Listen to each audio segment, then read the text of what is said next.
Good evening बच्चों, कैसे हैं बच्चों? बोलो मेरे प्यारे बच्चों, कहां तक पढ़ा दिया है? चेक करिए सर, मैसेज बताइए कहां तक पढ़ा दिया। इस बैच को कहां से पढ़ाना है? इस बैच को कहां से पढ़ाना है? युवराज कह रहा हूं बढ़िया है सर बढ़िया है, स्ट्रेस है क्यों? घर में अच्छे हैं सब? माँ बाप के पैर छू रहे हैं ना रोज सुबह उठकर? बताओ बच्चों।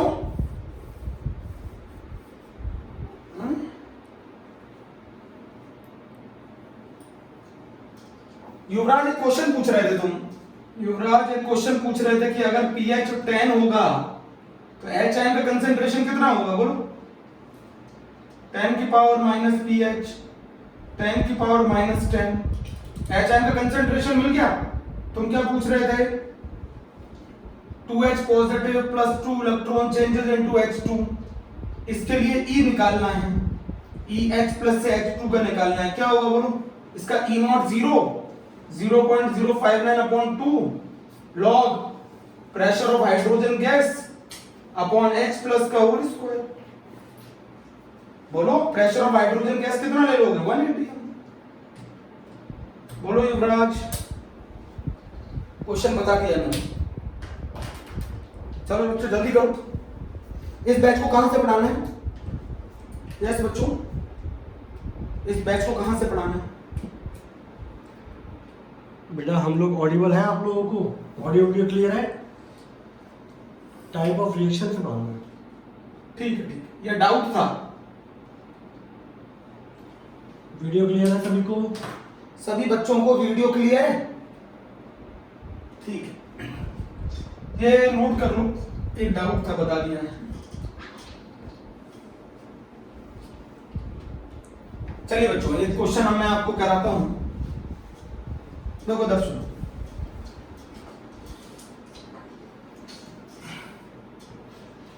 बहुत इंपॉर्टेंट है, सुनो। हम लोग जो पढ़ने जा रहे हैं वो पढ़ने जा रहे हैं टाइप्स ऑफ रिएक्शन, है ना? Types of reaction.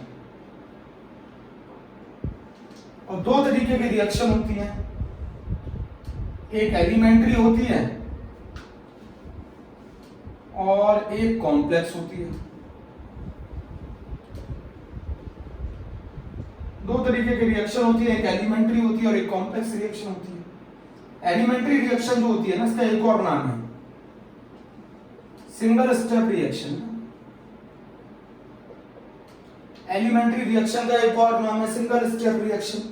बहुत सारी बुक्स में यह भी लिखा जाता है, सिंपल रिएक्शन भी लिखा जाता है। जैसे मान लीजिए मैंने कल बताया था 2A चेंजेस इनटू B, ये जैसा दिख रहा है वैसा हो रहा है। कैसे?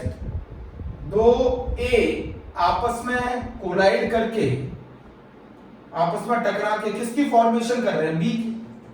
तो जैसा दिख रहा है वैसा हो रहा है।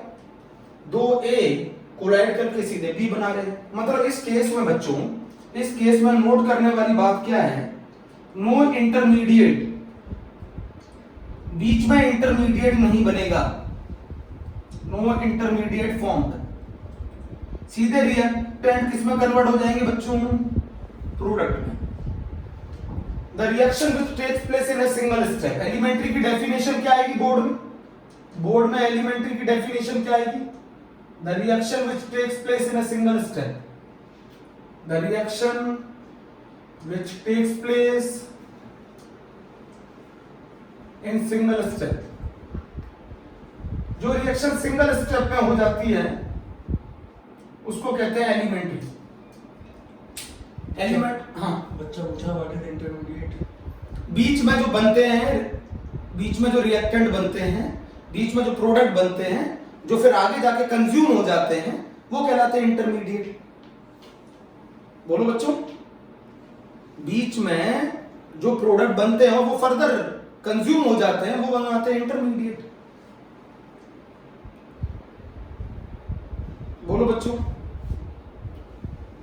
इस केस में कोई इंटरमीडिएट फॉर्म नहीं होता। The reaction which takes place in a single step, ये डेफिनेशन पूछी जाती है बोर्ड में।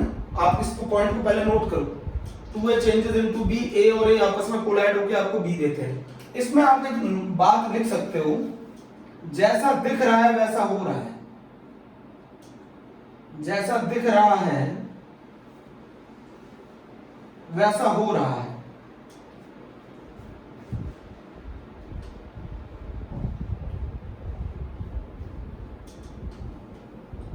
बोलो बच्चों, जैसा दिख रहा है वैसा हो रहा है।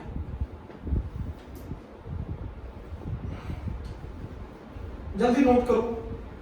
अब जरा क्वेश्चन देखो इन बच्चों का। The reaction which takes place in a single step, elementary reaction, single step reaction, no intermediate form, जैसा दिख रहा है वैसा हो रहा है।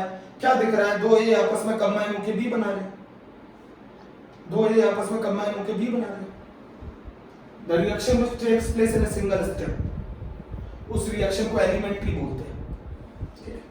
रफ कर दूं बच्चों, रफ कर दूं।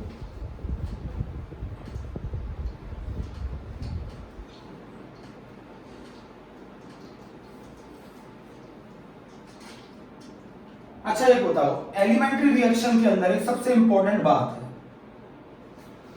है। एलिमेंट्री रिएक्शन के अंदर आपका स्टिक्योमेट्रिक कोफिशिएंट ही ऑर्डर होता है। जो दिख रहा है वही। एक ही केस ऐसा है जिसमें आप ऑर्डर थ्योरेटिकली निकाल सकते हो। एक ही केस ऐसा है जिसमें आप ऑर्डर थ्योरेटिकली निकाल सकते हो। ऑर्डर रिएक्शन को देखकर बता पाना, ऑर्डर रिएक्शन को देखकर सिर्फ एक ही केस में बता सकते हो, एलिमेंट्री में। एलिमेंट्री रिएक्शन के अंदर आप रिएक्शन को देखकर ऑर्डर पता लगा सकते हैं। क्यों पता लगा सकते हैं? क्योंकि इसके केस में स्टिक्योमेट्रिक कोफिशिएंट ही ऑर्डर होते हैं। बोलो बच्चों, जैसे for example 2NO plus O2 changes into 2NO। मान लो मैं ऐसा लिख दूं और मैं ये ना लिखूं ये एलिमेंट्री है, तो बताओ इसका रेट लॉ क्या होगा? KNO की पावर x और O2 की पावर y, ये होगा ना रेट लॉ एक्सप्रेशन। बट बच्चों अगर मैं इसके आगे ये लिख दूं 2NO plus O2 changes into 2NO2 और मैं ये बोल दूं ये रिएक्शन एलिमेंट्री है, तो इस केस में इसका ऑर्डर 2 हो गया, इसका ऑर्डर 1 हो गया। तो बताओ रेट क्या होगा? K NO की पावर 2 और O2 की पावर 1। बोलो बच्चों, जल्दी बताओ। एलिमेंट्री रिएक्शन वो रिएक्शन होती है जिसके लिए स्टिक्योमेट्रिक कोफिशिएंट ही ऑर्डर हो। एलिमेंट्री रिएक्शन वो रिएक्शन है जिसमें एक सिंगल स्टेप में जो रिएक्शन हो जाए, जैसा दिख रहा है वैसा हो जाए। यहाँ 2 यहाँ 1। एलिमेंट्री रिएक्शन के लिए NO के रिस्पेक्ट में ऑर्डर 2, O2 के रिस्पेक्ट में ऑर्डर 1। ऑर्गेनिक केमिस्ट्री में बच्चों, ऑर्गेनिक केमिस्ट्री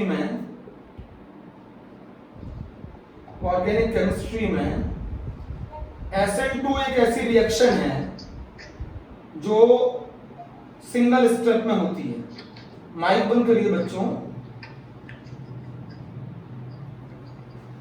क्या लिख रहे हैं? सिंगल स्टेप में होती है। SN2 का मतलब है बायोमोलिक्यूलर न्यूक्लियोफिलिक सब्स्टिट्यूशन।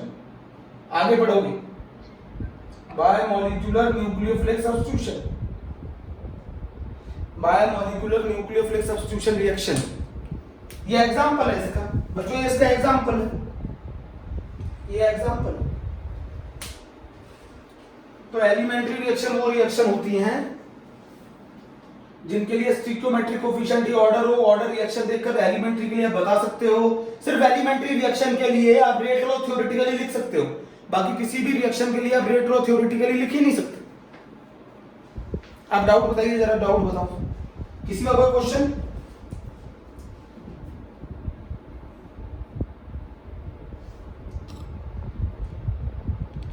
बच्चों रफ कर दूं, जरा आप लोग नोट कर लें, स्क्रीनशॉट ले लें, फिर मैं रफ कर दूं।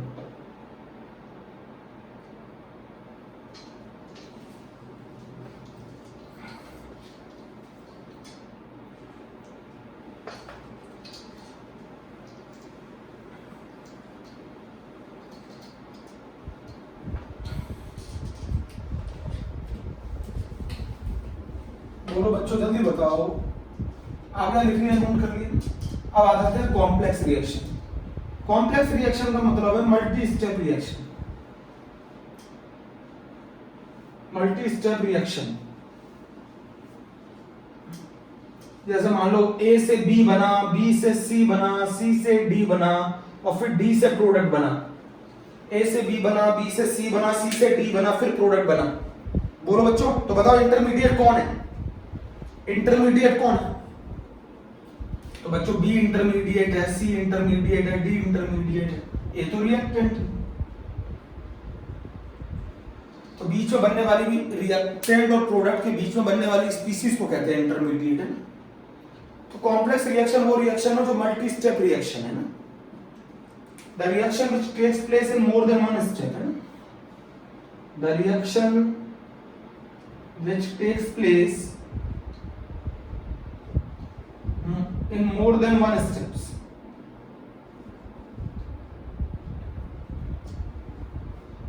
बच्चों कॉम्प्लेक्स रिएक्शन का हर एक स्टेप, कॉम्प्लेक्स रिएक्शन का हर एक स्टेप एलिमेंट्री होता है। कॉम्प्लेक्स रिएक्शन का each step is elementary. Complex reaction का हर एक स्टेप एलिमेंट्री होता है। कॉम्प्लेक्स रिएक्शन वो रिएक्शन है जो मल्टी स्टेप रिएक्शन है। कॉम्प्लेक्स रिएक्शन को आप लिख सकते हैं जो कॉन्सिक्यूटिव स्टेप्स में हो, कॉन्सिक्यूटिव स्टेप्स में हो, सक्सेसिव स्टेप्स में हो।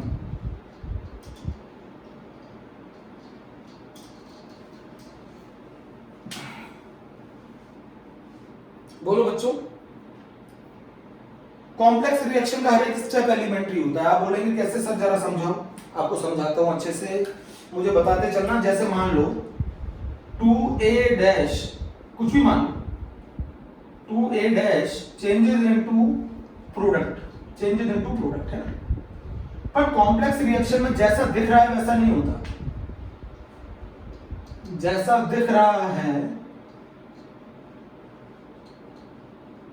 वैसा नहीं होता।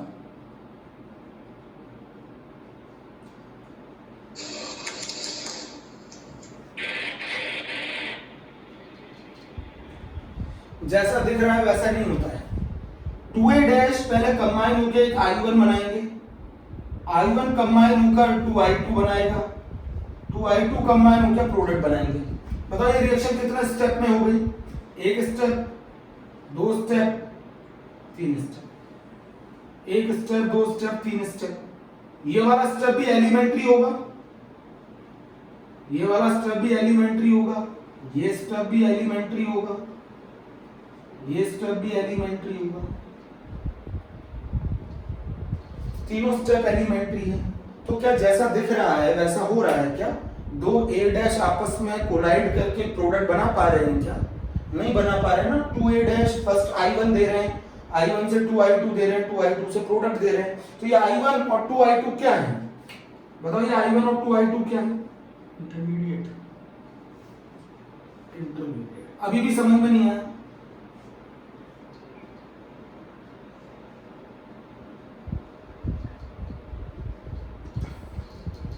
ये हर एक स्टेप एलिमेंट्री है।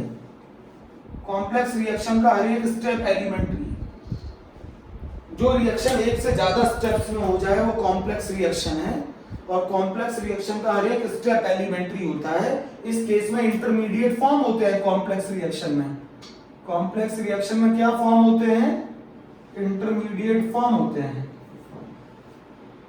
Intermediate form during complex reaction. Is there any doubt? Is there any doubt बच्चों? जल्दी बताओ। कॉम्प्लेक्स रिएक्शन का एग्जांपल है ऑर्गेनिक केमिस्ट्री में SN1 रिएक्शन। इस SN1 को कहते हैं unimolecular nucleophilic substitution reaction. It takes place in 2 steps.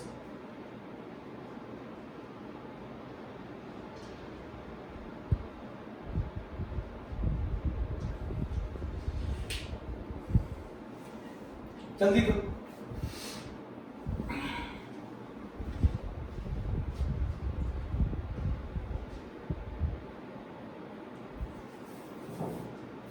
Yes मेरे प्यारे बच्चों, मेरे प्यारे बच्चों जल्दी बताओ मुझे, एग्जाम्पल क्लियर है?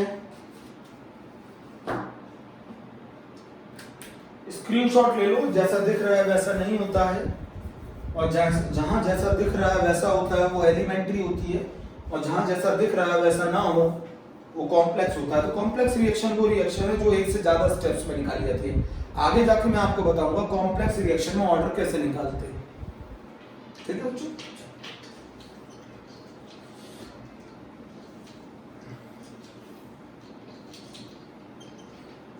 अच्छा, एक चीज मैं आपको भी क्लियर करा दूं,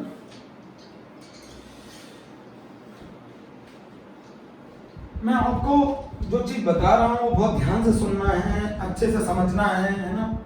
पेपर में इससे बाहर नहीं आना है, एनसीईआरटी भी आपको पढ़ने की आवश्यकता नहीं है। जैसे मान लो अगर मैं ऑर्डर की डेफिनेशन पूछूं तो ऑर्डर क्या है, पहली बात मैं यहां पॉइंट्स में लिख रहा हूं ऑर्डर के बारे में। पहली बात, ऑर्डर एक्सपेरिमेंटली डिटरमाइन है, एक्सपेरिमेंटली डिटरमाइन। आप सिर्फ एलिमेंट्री रिएक्शन के लिए ऑर्डर थ्योरेटिकली बता सकते हैं, बाकी किसी के लिए भी आप ऑर्डर थ्योरेटिकली नहीं बता सकते। ऑर्डर फ्रैक्शन में भी आ सकता है, जीरो भी आ सकता है, ऑर्डर जीरो भी हो सकता है, नेगेटिव भी हो सकता है, फ्रैक्शन भी हो सकता है, पॉजिटिव भी हो सकता है। ऑर्डर के केस में it depend on if you change the condition, अगर आप कंडीशंस को चेंज कर देंगे तो ऑर्डर चेंज हो जाएगा। समझा? ऑर्डर फ्रैक्शन होता है, नेगेटिव होता है, पॉजिटिव होता है, ऑर्डर एक्सपेरिमेंटली डिटरमाइन होता है। If you change the condition then order is also change. अच्छा, ऑर्डर बताता क्या है? ऑर्डर बताता है रेट की dependency on concentration of reactant. किस तरीके से रेट कंसेंट्रेशन ऑफ रिएक्टेंट में जनरली किस तरीके से रेट डिपेंड करता है on the concentration of reactant. ये बताता है बच्चों रेट की सेंसिटिविटी किसको लेकर कंसेंट्रेशन ऑफ रिएक्टेंट को लेकर, कि रेट कितना सेंसिटिव है। रेट की डिपेंडेंसी बताता है कंसेंट्रेशन ऑफ रिएक्टेंट को लेकर। जैसे अगर हम इंडियन क्रिकेट टीम का ऑर्डर पूछे हैं तो वो विराट कोहली है। भाई इंडियन क्रिकेट टीम किस पर डिपेंड है? विराट कोहली पर, तो वो उसका ऑर्डर है। रेट की डिपेंडेंसी बताता है। बच्चों जल्दी लिखो, रेट की डिपेंडेंसी बताता है। जानवी पाल ने आंसर दिया था पहला सबसे पहले, rate dependency on concentration of reactant. क्या बोला था जानवी ने? क्या बोला? यही rate dependency on concentration of reactant. अब बच्चों यहाँ पर एक पॉइंट लिख लेना, यहाँ पर ना एक और पॉइंट लिख लेना। बच्चों यहाँ पर एक पॉइंट लिख लो, रिएक्शन कंडीशन को चेंज करने पर ऑर्डर चेंज हो जाता है।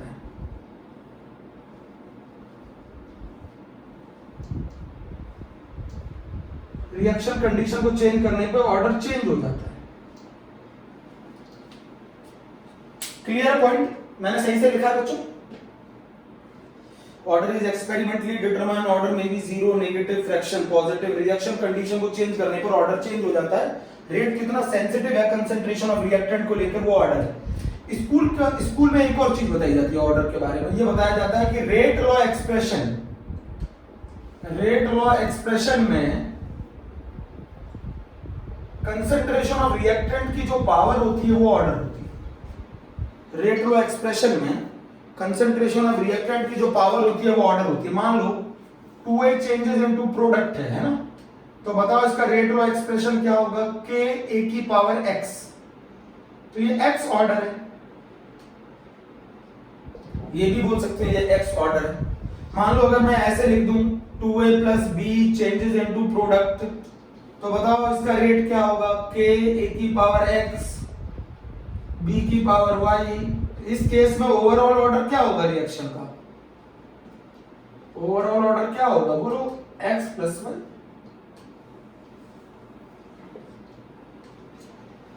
तो किस तरीके से रेट डिपेंड करता है कंसंट्रेशन ऑफ रिएक्टेंट पे, आप लोग ये पढ़ चुके हैं पहले से।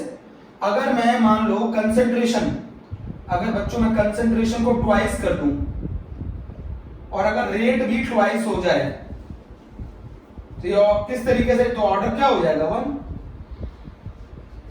अगर मैं कंसेंट्रेशन को ट्वाइस कर दूं, रेट कांस्टेंट हो जाए तो ऑर्डर क्या हो जाएगा 0। तो किस तरीके से रेट डिपेंड करता है कंसेंट्रेशन पे वो बताता है ऑर्डर एक्सपेरिमेंटली।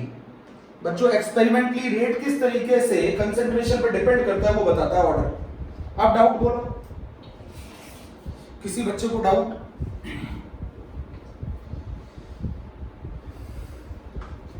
जिनको ब्लर दिखाई दे रहा है वो दोबारा ऐड हो जाए।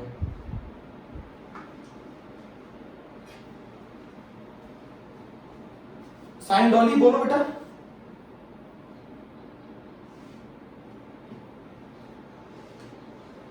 Is there any doubt regarding order? No? Screenshot ले लो।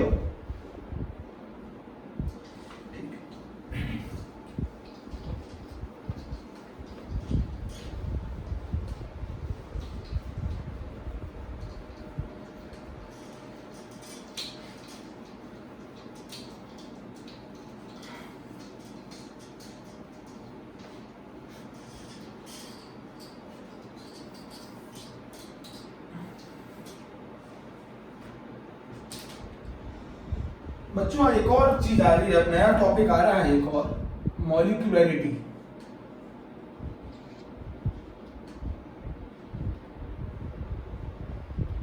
मॉलिक्यूलरिटी बेटा इंपॉर्टेंट है बहुत ज्यादा। मॉलिक्यूलरिटी बोलो बच्चों, मॉलिक्यूलरिटी।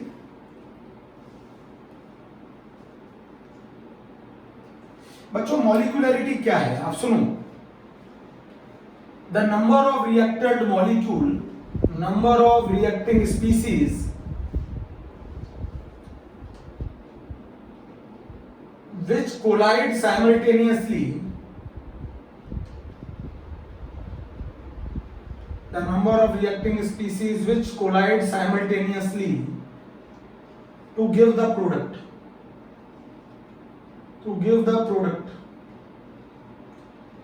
कितनी ऐसी रिएक्टिंग स्पीसीज हैं जो एक साथ कोलाइड करके हमको प्रोडक्ट देती हैं, वही क्या कहलाती है मॉलिक्यूलरिटी। अब रिएक्टिंग स्पीसीज तो एटम भी हो सकता है, आयन भी हो सकता है, मॉलिक्यूल भी हो सकता है, फ्री रेडिकल भी हो सकता है। अब बच्चों आपको मैं बता दूं, जो कोलिजन किनके बीच में, जो कोलिजन रिएक्टेंट मॉलिक्यूल के बीच में इफेक्टिव होता है, वही कोलिजन आपको प्रोडक्ट देता है। हर कोलिजन आपको प्रोडक्ट नहीं देता। जो कोलिजन रिएक्टेंट मॉलिक्यूल के बीच में इफेक्टिव होता है वही कोलिजन आपको प्रोडक्ट देता है। हर कोलिजन आपको प्रोडक्ट नहीं दे सकता। तो वो रिएक्टिंग स्पीसीज जो एक दूसरे से कोलाइड कर रही हैं और इफेक्टिवली कोलाइड कर रही हैं और हमें प्रोडक्ट दे रही हैं, वही कहलाती है उसकी मॉलिक्यूलरिटी। बोलो बच्चों। हम एक और डेफिनेशन भी लिख सकते हैं, the number of reacting species. बेटा ये नंबर है, मेरी एक बात सुनना, the number of reacting species which participate in an elementary reaction collide with each other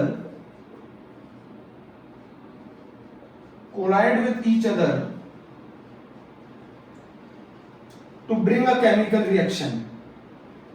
In order to bring a chemical collide to each other in order to bring a chemical reaction.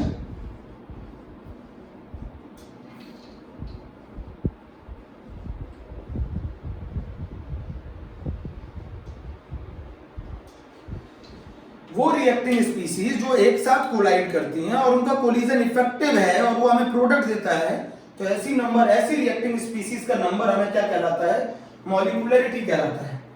बच्चों मैं एक चीज बताना चाहूंगा, molecularity is only valid for elementary reaction. Molecularity सिर्फ elementary reaction के लिए valid है। बच्चों मॉलिक्यूलरिटी सिर्फ एलिमेंट्री रिएक्शन के लिए वैलिड है। molecularity has no significance.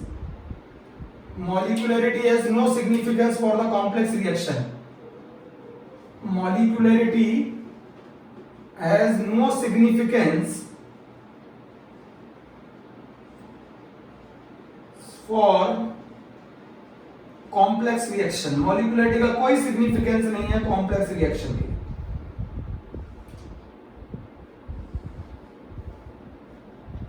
अरे एक गांव वाले आदमी को अगर आप शेयर मार्केट समझाओगे तो उसके लिए कोई मतलब है क्या? एक खेती किसानी करने वाले व्यक्ति को अगर आप शेयर मार्केट समझाओगे तो क्या वो उसको समझ में आएगा क्या? बोलो, उसे निफ्टी समझ में आएगा क्या? उसे सेंसेक्स समझ में आएगा क्या? तो उसके लिए क्या है वो? सेंसलेस बात है। उसी तरीके से कॉम्प्लेक्स रिएक्शन के लिए मॉलिक्यूलरिटी का कोई सिग्निफिकेंस नहीं होता। Molecularity has no significance, no बेटा यहां पे लिखना है no significance for the complex reaction. Theoretical concept molecularity. बिल्कुल बिल्कुल, अभी सिखा रहा हूं बेटा, बच्चों आप ध्यान से सुनो। मॉलिक्यूलरिटी एक थियोरेटिकल कांसेप्ट है। आप इसको रिएक्शन को देखकर किसी की मॉलिक्यूलरिटी पता लगा सकते हैं। कितनी रिएक्टिंग स्पीसीज साइमल्टेनियसली कोलाइड करके इफेक्टिव कोलिजन करके हमें प्रोडक्ट देती हैं, वही रिएक्टिंग स्पीसीज को मॉलिक्यूलरिटी बोलते हैं। The number of reacting species, और ये रिएक्टिंग स्पीसीज कौन कौन हो सकती हैं? एटम हो सकता है, आयन हो सकता है, मॉलिक्यूल हो सकता है, which participate in an elementary reaction collide with each other to bring in order to bring a chemical reaction।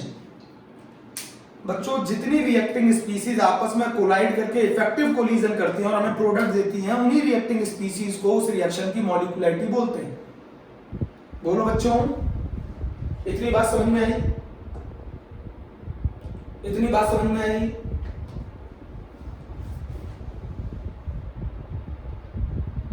इतनी बात समझ में आई बच्चों?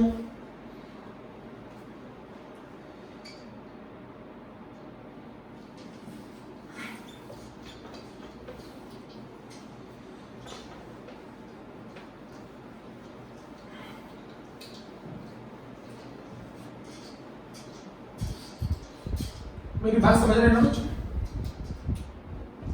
अच्छा मुझे एक चीज बताओ, रिएक्टेंट को प्रोडक्ट में कन्वर्ट होने के लिए, हर काम को करने के लिए एक एनर्जी की आवश्यकता होती है। बच्चों, हर काम को करने के लिए एक एनर्जी की आवश्यकता होती है। अब वो काम जितना ज्यादा बड़ा है उतनी ज्यादा एनर्जी की आवश्यकता होगी। हर किसी को बैरियर क्रॉस करना पड़ता है, उस बैरियर को क्रॉस करने के बाद ही, उसी तरीके से हर किसी की लाइफ में बैरियर होता है, हमें बैरियर को ओवरकम करना पड़ता है। उनके ओवरकम करने के बाद ही हम प्रोडक्ट में कन्वर्ट हो पाते हैं, हमारा सिलेक्शन हो पाता है। तो उसी तरीके से रिएक्टेंट को भी एक बैरियर ओवरकम करना पड़ता है, तब जाके वो प्रोडक्ट में कन्वर्ट होता है। उस बैरियर को ओवरकम करने के लिए जो एनर्जी की आवश्यकता होती है, उस एनर्जी को एक्टिवेशन बोला जाता है। कौन सी एनर्जी बोली जाती है? एक्टिवेशन। अभी आगे समझाऊंगा, ये तो थोड़ा सा बता रहा हूं मैं। उसे एक्टिवेशन एनर्जी बोला जाता है। हर रिएक्टेंट को प्रोडक्ट में कन्वर्ट होने के लिए कुछ ना कुछ एनर्जी की आवश्यकता होती है, वो एनर्जी कहलाती है एक्टिवेशन एनर्जी। अब प्रोडक्ट जितना ज्यादा स्टेबल होगा, प्रोडक्ट जितना ज्यादा बड़ा होगा, एनर्जी उतनी ज्यादा लगेगी। अब भाई आईआईटी के लिए ज्यादा मेहनत लगती है, एनआईटी के लिए थोड़ी कम लगती है, प्राइवेट कॉलेजेस के लिए और कम लगती है, और आईटीआई के लिए और कम लगती है। मेहनत तो सभी में लगनी है, सभी में बैरियर है। अब जितना ज्यादा बैरियर जितना ज्यादा बड़ा होगा, उसको ओवरकम करने के लिए उतनी ज्यादा पढ़ाई करनी पड़ेगी, उतनी ज्यादा एनर्जी की आवश्यकता है। तो रिएक्टेंट को प्रोडक्ट में कन्वर्ट होने के लिए एक पर्टिकुलर एनर्जी की रिक्वायरमेंट होती है, उस एनर्जी को एक्टिवेशन एनर्जी बोलते हैं। जो एनर्जी रिएक्टेंट को प्रोडक्ट में कन्वर्ट कर दे। रिएक्टेंट को प्रोडक्ट में कन्वर्ट होने के लिए बैरियर को ओवरकम करना पड़ता है। उस बैरियर को ओवरकम करने के लिए उन्हें जो एनर्जी चाहिए वो एक्टिवेशन एनर्जी है। उन्हें एक्टिवेट कर दे, किसके टुवर्ड्स? प्रोडक्ट के टुवर्ड्स। उस एनर्जी को बोला जाता है एक्टिवेशन एनर्जी। बोलो बच्चों, रिएक्टेंट को प्रोडक्ट में कन्वर्ट होने के लिए जिस एनर्जी की आवश्यकता है वो एनर्जी एक्टिवेशन एनर्जी है। अगर रिएक्टेंट मॉलिक्यूल मान लीजिए, अगर reactant molecule 2A changes into B है, अगर ये रिएक्टेंट मॉलिक्यूल आपस में टकराते हैं, ये आपस में कोलाइड करते हैं, और कोलाइड करने पे जो एनर्जी रिलीज होती है उसको कोलिजन एनर्जी बोला जाता है। कोलाइड करने पे जो एनर्जी रिलीज होती है उसको कोलिजन एनर्जी बोला जाता है। और अगर collision energy greater equal to activation energy है तो कोलिजन इफेक्टिव होगा, तो कोलिजन इफेक्टिव होगा, तो कोलिजन इफेक्टिव होगा। बच्चों अगर रिएक्टेंट मॉलिक्यूल की जो एनर्जी है जब वो कोलाइड करता है तो जो एनर्जी रिलीज होती है उसको कोलिजन एनर्जी बोला जाता है। और कोलिजन एनर्जी अगर एक्टिवेशन एनर्जी से ज्यादा है उसके बराबर है तो उनका कोलिजन इफेक्टिव होगा, वरना उनका कोलिजन इफेक्टिव नहीं होगा और वो प्रोडक्ट नहीं दे पाएंगे। तो जो रिएक्टिंग स्पीसीज टकराने के बाद इफेक्टिव कोलिजन करते हैं वो रिएक्टिंग स्पीसीज हमारे क्या कहलाते हैं, मॉलिक्यूलरिटी कहलाते हैं उस रिएक्शन। बच्चों the number of reacting species which must collide simultaneously to bring a chemical reaction in an elementary reaction is known as molecularity। जितनी रिएक्टिंग स्पीसीज एक दूसरे से कोलाइड करती हैं for effective collision in an elementary reaction is known as molecularity. और अगर effective collision करना है तो उन रिएक्टेंट मॉलिक्यूल की एनर्जी को उस एक्टिवेशन एनर्जी से बराबर या ज्यादा होना पड़ेगा। मान लो आपको किसी कॉलेज में सेलेक्ट होना है और आपके सिलेक्शन के लिए उस कॉलेज ने बोला 80% नंबर चाहिए, तो आपको सेलेक्ट होने के लिए क्या चाहिए, 80% या उससे ज्यादा। अगर आपके 79% नंबर आएंगे तो आप सेलेक्ट नहीं हो पाएंगे। उसी तरीके से इतनी एनर्जी चाहिए इफेक्टिव कोलिजन होने के लिए। आपके मॉलिक्यूल या आपके एटम्स के पास एनर्जी जो होनी चाहिए वो इस एनर्जी से बराबर या इससे ज्यादा होनी चाहिए, तब जाके उनका कोलिजन इफेक्टिव होगा। अगर रिएक्टेंट मॉलिक्यूल जब आपस में टकराएं तो उनकी एनर्जी अगर इस एनर्जी से ज्यादा है, अगर रिएक्टेंट मॉलिक्यूल जब टकराएंगे उनकी एनर्जी अगर इस एनर्जी के बराबर या उससे ज्यादा है तो उनका कोलिजन इफेक्टिव होगा। तो जितनी ऐसी रिएक्टिंग स्पीसीज हैं जो कोलाइड करने पर इफेक्टिव कोलिजन करती हैं और हमें प्रोडक्ट देती हैं किसी भी एलिमेंट्री रिएक्शन में, वो कहलाती है उस रिएक्शन की मॉलिक्यूलरिटी। बोलो बच्चों, बोलो बच्चों, मॉलिक्यूलरिटी समझ में आया?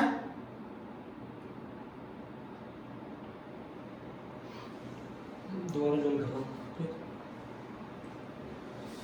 बच्चों, 5 मिनट का रेस्ट ले लें।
यस बच्चों, तो मॉलिक्यूलरिटी के बारे में पढ़ लिया बेटा। हर कोलिजन इफेक्टिव नहीं होता। जो रिएक्टेंट मॉलिक्यूल इस एनर्जी से, इस एनर्जी एक्टिवेशन एनर्जी से कम एनर्जी पोजेस करेंगे उनका कोलिजन इफेक्टिव हो ही नहीं सकता। और जब उनका कोलिजन इफेक्टिव नहीं होगा तो वो प्रोडक्ट नहीं देंगे, प्रोडक्ट नहीं देंगे तो वो मॉलिक्यूलरिटी में डिफाइन नहीं होंगे। तो जितने रिएक्टेंट मॉलिक्यूल साइमल्टेनियसली कोलाइड करके आपको प्रोडक्ट देते हैं उन रिएक्टिंग स्पीसीज का नंबर, उन रिएक्टिंग स्पीसीज का नंबर क्या कहलाता है, मॉलिक्यूलरिटी कहलाता है। उन रिएक्टिंग स्पीसीज का नंबर मॉलिक्यूलरिटी कहलाता है।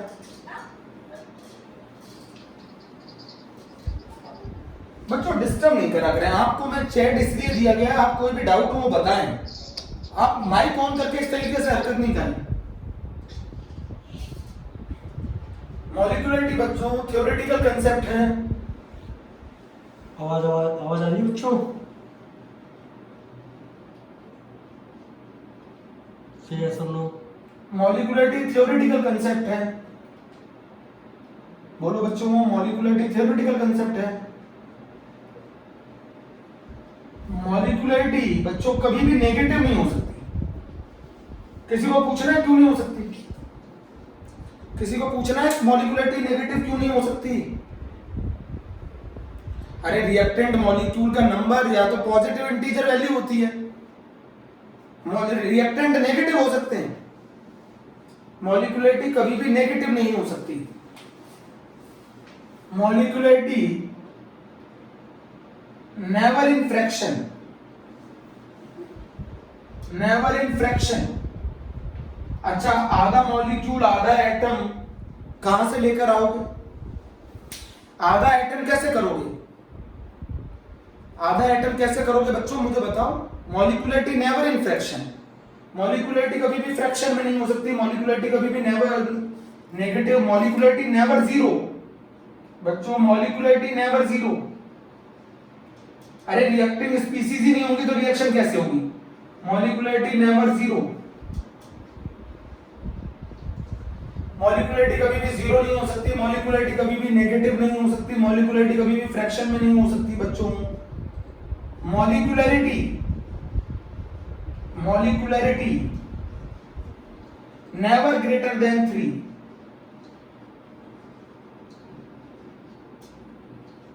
मॉलिक्युलरिटी कभी भी 3 से ज्यादा नहीं हो सकती। जी का क्वेश्चन है बच्चों, मॉलिक्युलरिटी 3 से ज्यादा क्यों नहीं हो सकती, बताता हूं। Effective collision is inversely proportional to the molecularity. जितने ज्यादा आप रिएक्टिंग स्पीसीज बढ़ाते जाओगे उनके साइमल्टेनियसली कोलाइड करने के चांस कम होते जाएंगे। मॉलिक्युलरिटी कभी भी 3 से ज्यादा नहीं हो सकती, सुना ध्यान से, मॉलिक्युलरिटी कभी भी 3 से ज्यादा नहीं हो सकती। Molecularity never greater than 3,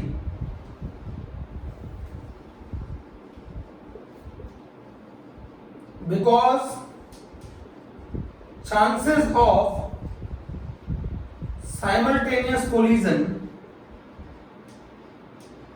or effective collision, the chances of simultaneous collision or effective collision of 3 or more molecules, 3 or more reacting species is very rare, is very rare।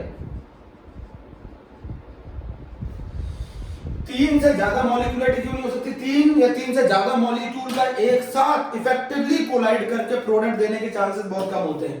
Effective collision जो होता है वो मॉलिक्युलरिटी के inversely proportional होता है। मॉलिक्युलरिटी जो effective collision inversely proportional होता है, मॉलिक्युलरिटी कभी भी 3 से ज्यादा नहीं हो सकती। 3 से जितने ज्यादा होने के चांसेस जो हैं वो इसलिए कम है क्योंकि फिर साइमल्टेनियसली कोलाइड करके इफेक्टिव कोलिजन करके प्रोडक्ट देने के चांसेस बहुत कम है। Molecularity never greater than 3 because the chances of simultaneous collision or effective collision of 3 or more reacting species are very rare। बोलो बच्चों, is there any doubt? Yes, Deepali. अगर मॉलिक्युलरिटी 1 है, अगर मॉलिक्युलरिटी 1 है तो इसको कहते हैं यूनिमॉलिक्यूलर। अगर मॉलिक्युलरिटी 2 है तो इसको कहते हैं बायमॉलिक्यूलर। और अगर मॉलिक्युलरिटी 3 है ट्राइमॉलिक्यूलर।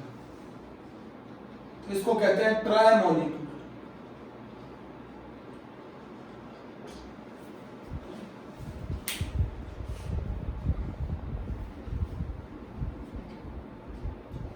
बोलो बच्चों, जल्दी बोलो। Is there any doubt? पूछ लो, आप बेफिक्र होकर पूछो, मेरा काम है आपके डाउट बताना, पूछो।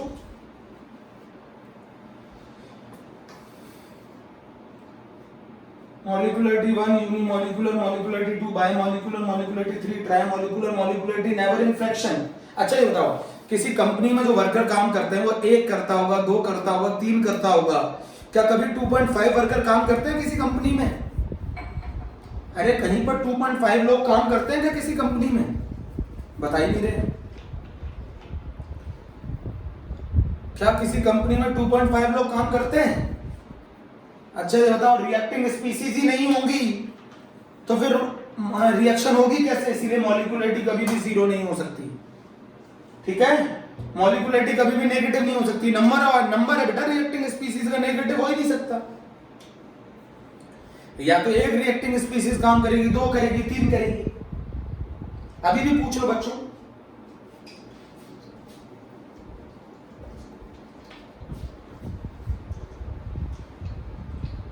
अच्छा मेरी बात सुनो, बताओ मॉलिक्यूलरिटी की मैक्सिमम वैल्यू कितनी है? 3। अच्छा ये बताओ, अगर मैं आपको ऐसे दे दूं 2a + 3b + 5c, बताओ इस रिएक्शन की मॉलिक्यूलरिटी कितनी होगी? बताओ इस रिएक्शन की मॉलिक्यूलरिटी कितनी होगी? बताओ मेरे बच्चों, क्या लिख रहे हैं आंसर जरा बताओ। नहीं होगी। इस रिएक्शन में नो सिग्निफिकेंस ऑफ मॉलिक्यूलरिटी।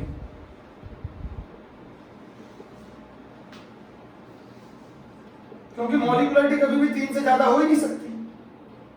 कुछ लोग कहना है कॉम्प्लेक्स रिएक्शन। हाँ, फिर कॉम्प्लेक्स रिएक्शन हो जाएगी। बच्चों आप ये भी कह सकते हैं कि मॉलिक्यूलरिटी का सिग्निफिकेंस नहीं है तो ये सिर्फ स्टिकियोमेट्रिक कोएफिशिएंट होंगे।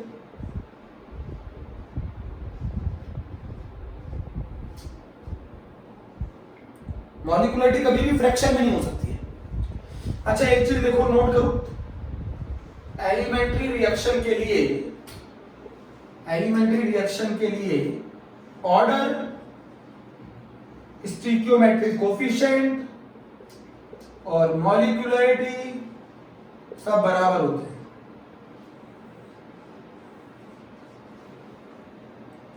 किसी भी एलिमेंट्री रिएक्शन के लिए स्टिकियोमेट्रिक कोएफिशिएंट, ऑर्डर, मॉलिक्यूलरिटी बराबर होते हैं। मान लो let us consider 2a + b changes into product. मैंने बोला ये रिएक्शन एलिमेंट्री है, बताओ इसकी मॉलिक्यूलरिटी कितनी है? कितने रिएक्टिंग स्पीसीज पार्टिसिपेट कर रहे हैं? 2 a के 1 b का, तो इसकी मॉलिक्यूलरिटी है बच्चों 3। इसका ऑर्डर लिखो, r = k a⁻², b⁻1, तो इसका ऑर्डर भी है। डाउट बोलो, मॉलिक्यूलरिटी 3, ऑर्डर भी 3। डाउट बोलो, डाउट जल्दी बोलो।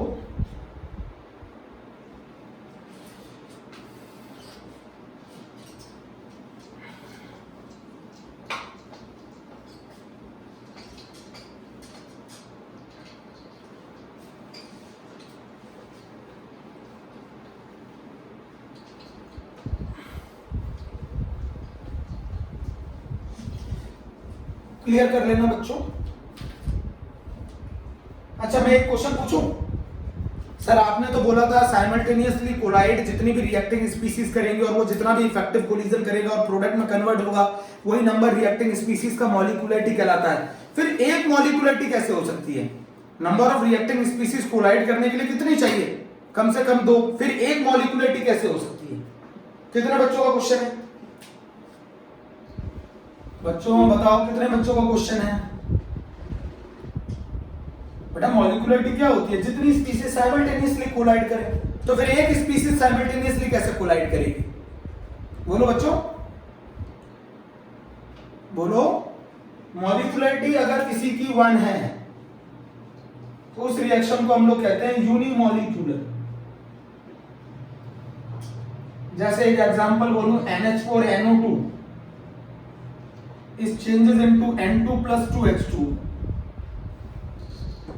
ये रिएक्शन हमारी यूनिमॉलिक्यूलर। बताओ कितनी रिएक्टिंग स्पीसीज पार्टिसिपेट कर रही है? 1। अब बताओ किस बच्चे का क्वेश्चन है मॉलिक्यूलरिटी 1 कैसे हो सकती है? मैंने बताया था मॉलिक्यूलरिटी का मतलब होता है the number of reacting species which collide simultaneously and undergo effective collision and to bring a chemical reaction. तो बताओ मॉलिक्यूलरिटी 1 कैसे हो सकती है? कौन बता रहा है आंसर? कौन बता रहा है आंसर? बताओ।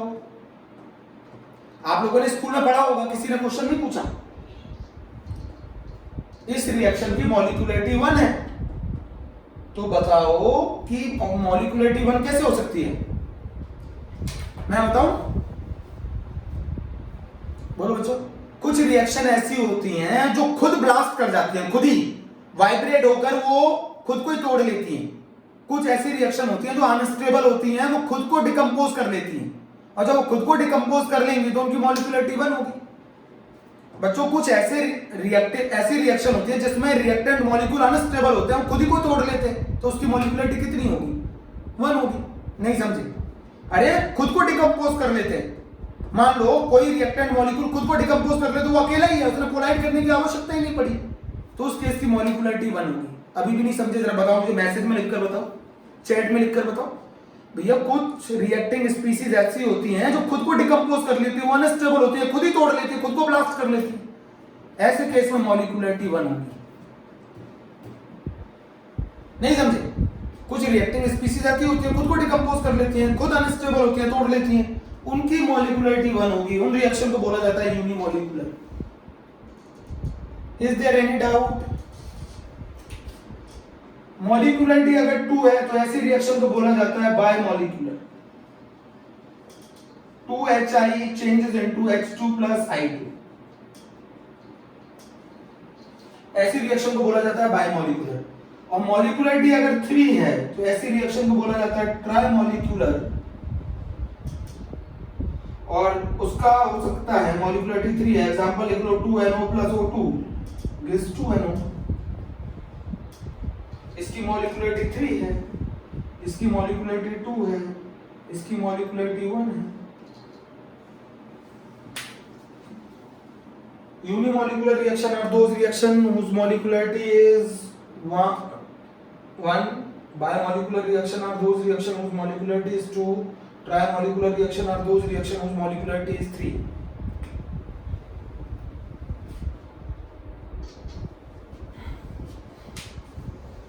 बच्चों एक क्वेश्चन का आंसर बताओ।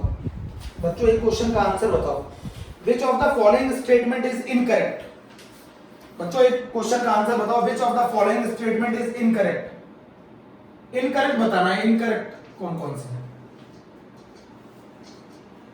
Order may be equal to molecularity, आया हुआ एग्जाम में question.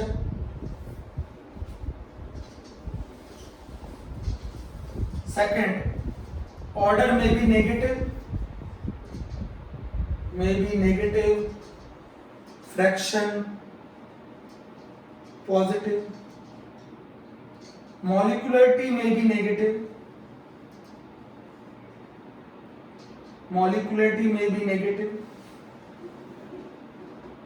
molecularity may be have a fractional value, may have fractional value.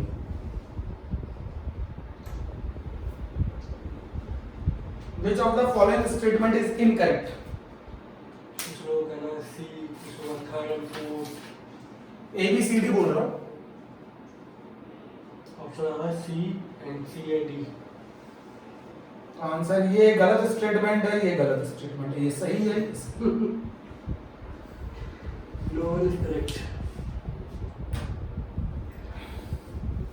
सभी के अंदर C and D, C and D इसका आंसर है, ये दोनों गलत स्टेटमेंट है। ऑर्डर में भी equal to molecularity, elementary reaction के लिए ऑर्डर में इक्वल होता है मॉलिक्यूलरिटी, ऑर्डर इक्वल होता है मॉलिक्यूलरिटी के। बोलो बच्चों। पायल बादल का सही है बस। वो पायल। और कोई क्वेश्चन मॉलिक्यूलरिटी को लेकर? बच्चों बोलो जल्दी से, मॉलिक्यूलरिटी को लेकर कोई क्वेश्चन? बोलो। मॉलिक्यूलरिटी मैंने आपको पहले बता दिया, पॉइंट लिख लो। एक क्वेश्चन और भी है, आप बोर्ड एग्जाम में करके आएंगे, 9 टाइम्स पूछा गया है। Write 4 difference between order and molecularity. 4 difference बताओ ऑर्डर और मॉलिक्यूलरिटी के बीच। Write 4 difference between order and molecularity. Homework है, write four difference between order and molecularity homework है। जल्दी बताओ बच्चों जल्दी। ठीक है,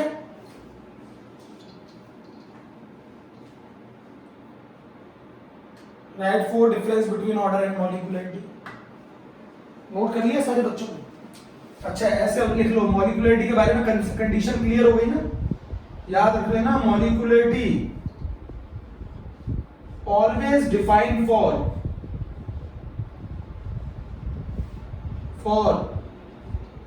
elementary reaction. Molecularity always defined for elementary reaction. सही है ना बच्चों? Molecularity never negative, molecularity never zero, molecularity never in fraction,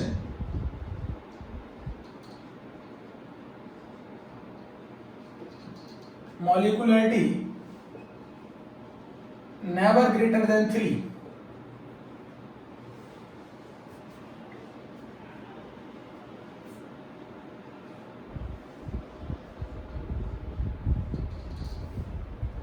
आप जरा नोट कर लो पूरा। Molecularity is a theoretical concept, molecularity is a theoretical concept.